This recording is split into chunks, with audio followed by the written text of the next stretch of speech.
Welcome to Talk Theory. It's your host, Kiara Barnes, where I talk all things life, what makes us human, and what makes us superhuman. Sit back, relax, and join me for a chat.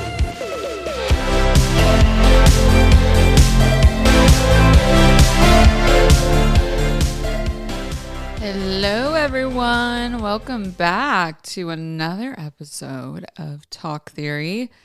So glad to be with y'all again. So it's for real, folks. Tonight we are airing at 9 p.m. This is PST time, Pacific Standard at 9 p.m. So if you want to figure out when, I think for your time best, we're airing after 911 on Fox.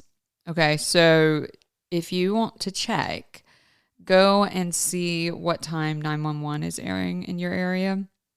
And we're right after. So yeah, they are our new lead-in, which is really great because that is a great show. Shout out to Angela Bassett, okay, a queen. All right, and then of course next day, you know, we are on Hulu. So tune in tonight, but if you can't, tune in the next day on Hulu. It's going to be a good one. Alrighty, without further ado, let's get into today's chat or topic, if you will.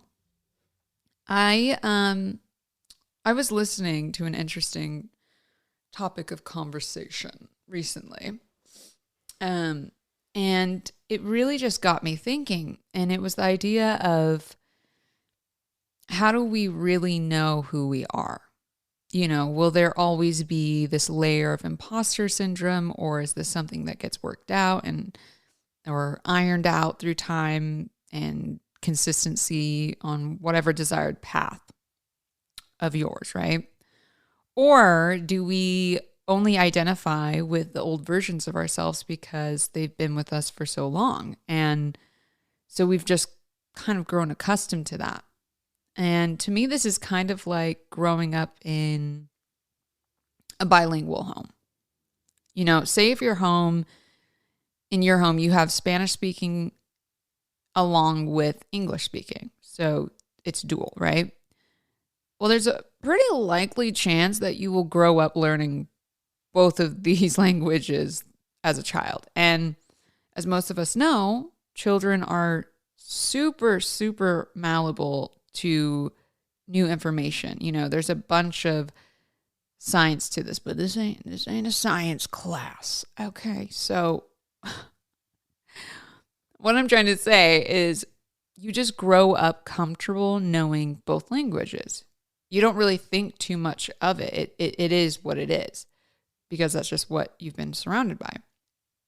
Versus the person who only grew up with English in the household, and it's not till maybe like middle school, high school, do they actually learn about Spanish or any other language, because now it's part of the school's curriculum or requirement. But of course, because they're older and this is their first go at this, it's a little more challenging. So this basically was a long-winded analogy of how the repetition of things can become our identity, purely out of comfortability.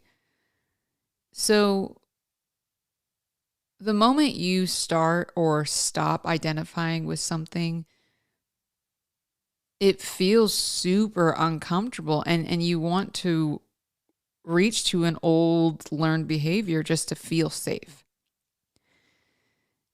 And in this conversation that inspired today's episode, this woman was talking about how she has all this money now, right? And she has this beautiful home, but she just doesn't feel like it's really hers. Even though it absolutely is, because, you know, she earned it. But she said she grew up without a lot of money. So when she actually gained access to it in her adult years, she had attached a really heavy feeling of shame to it.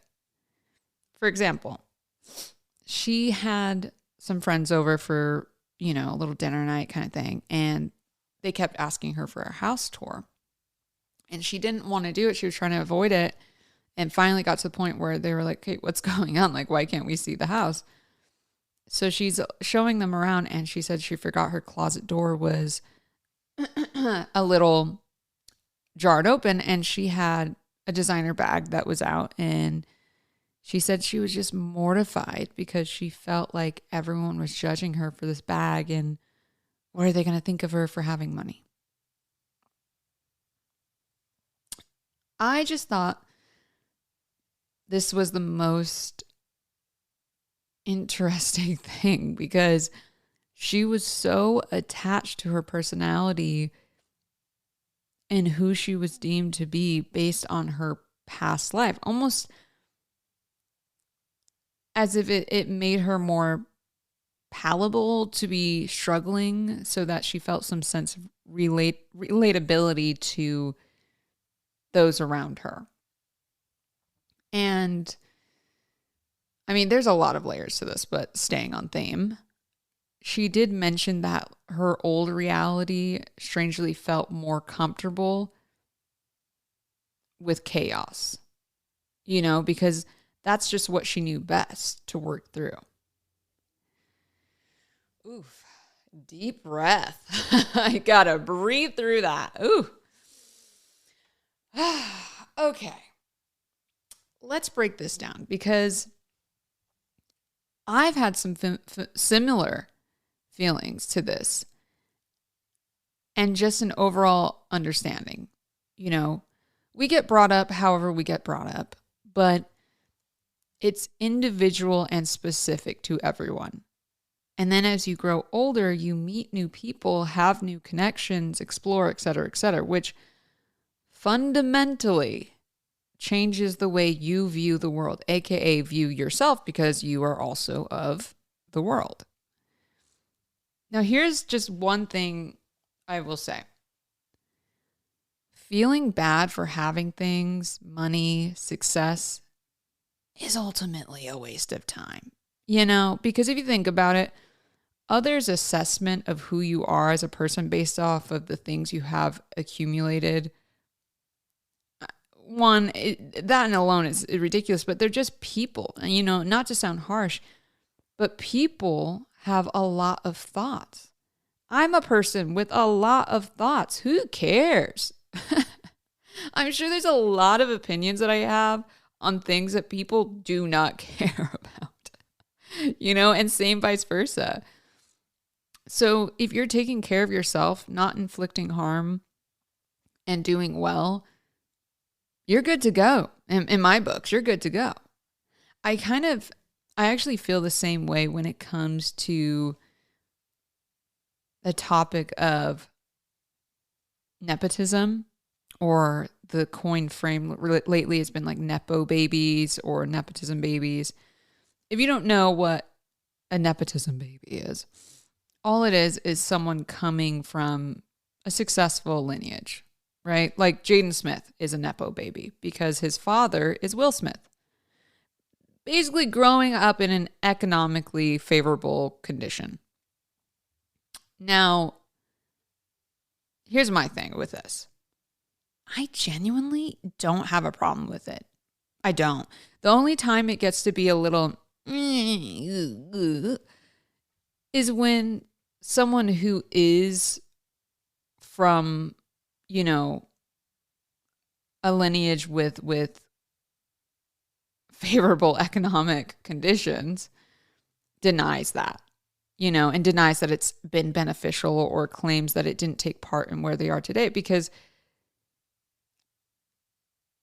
yes, it did, right? Like we're an economic world. We do run with certain checks and balances of things, and money is just part of it. And again, by the standard of success or having just like the slightest upper hand, right? That does help you. And I don't think one needs to go, necessarily on a press tour about it. But if asked, it's nothing to shame from or even lie about.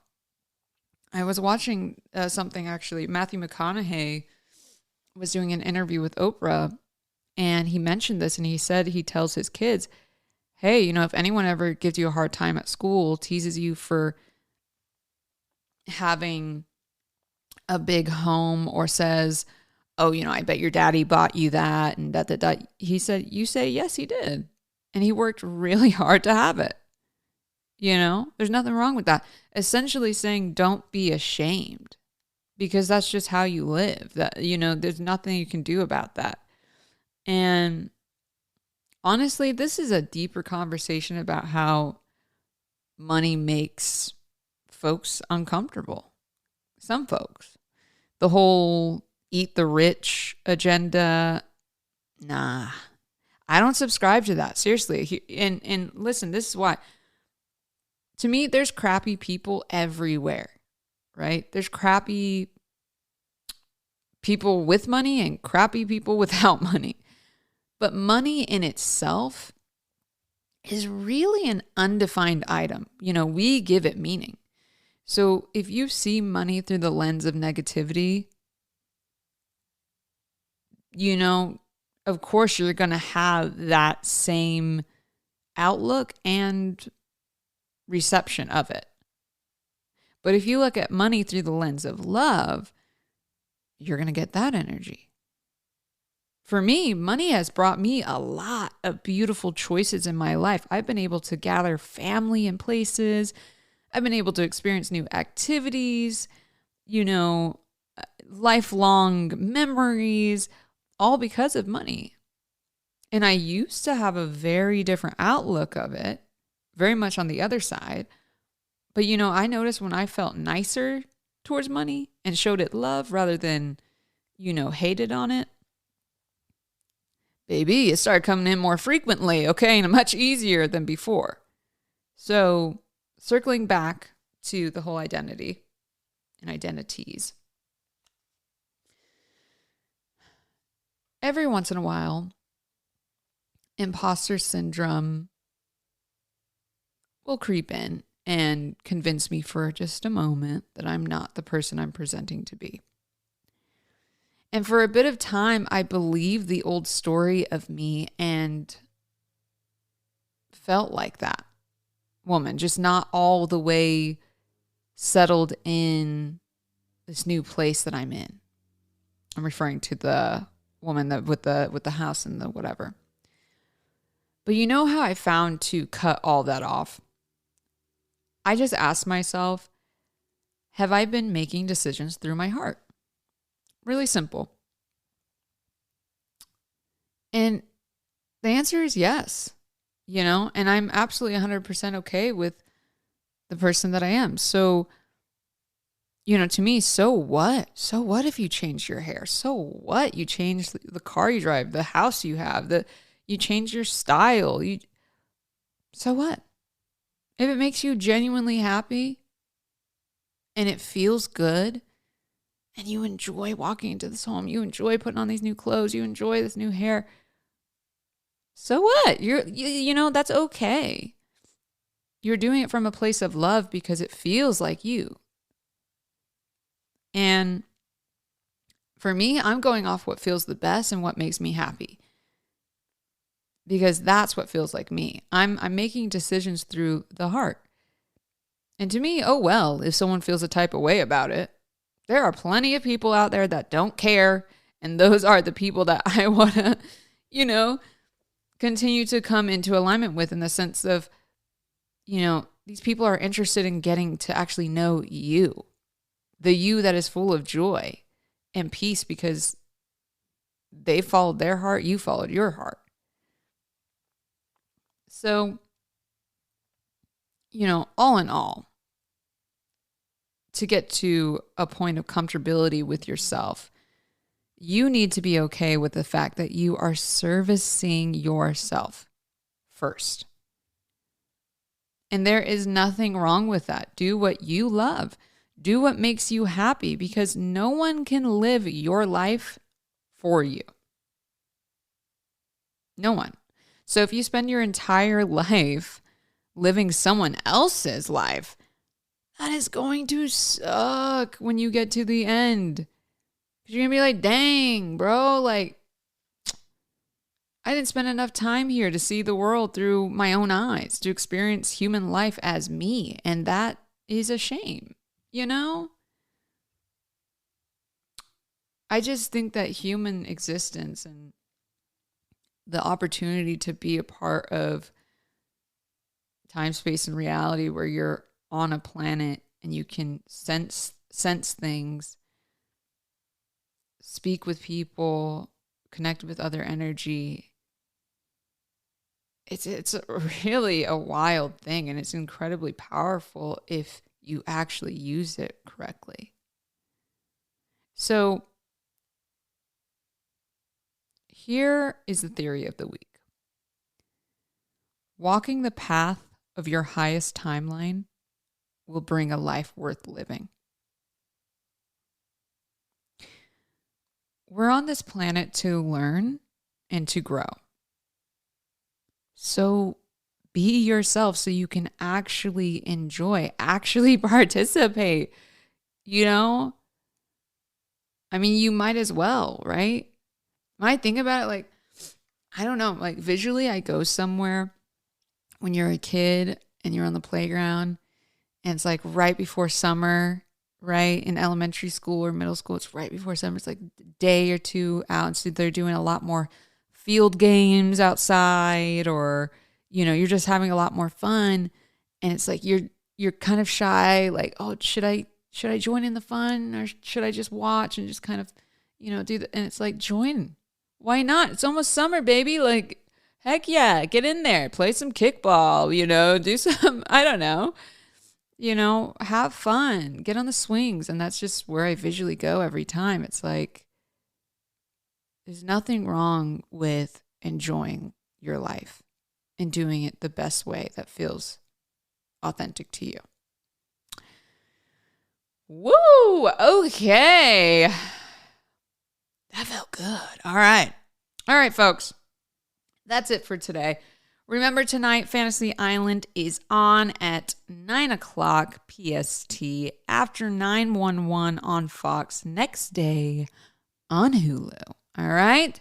So I shall see you all there tonight, and I'll see you again next week. Okay? Love you. Bye.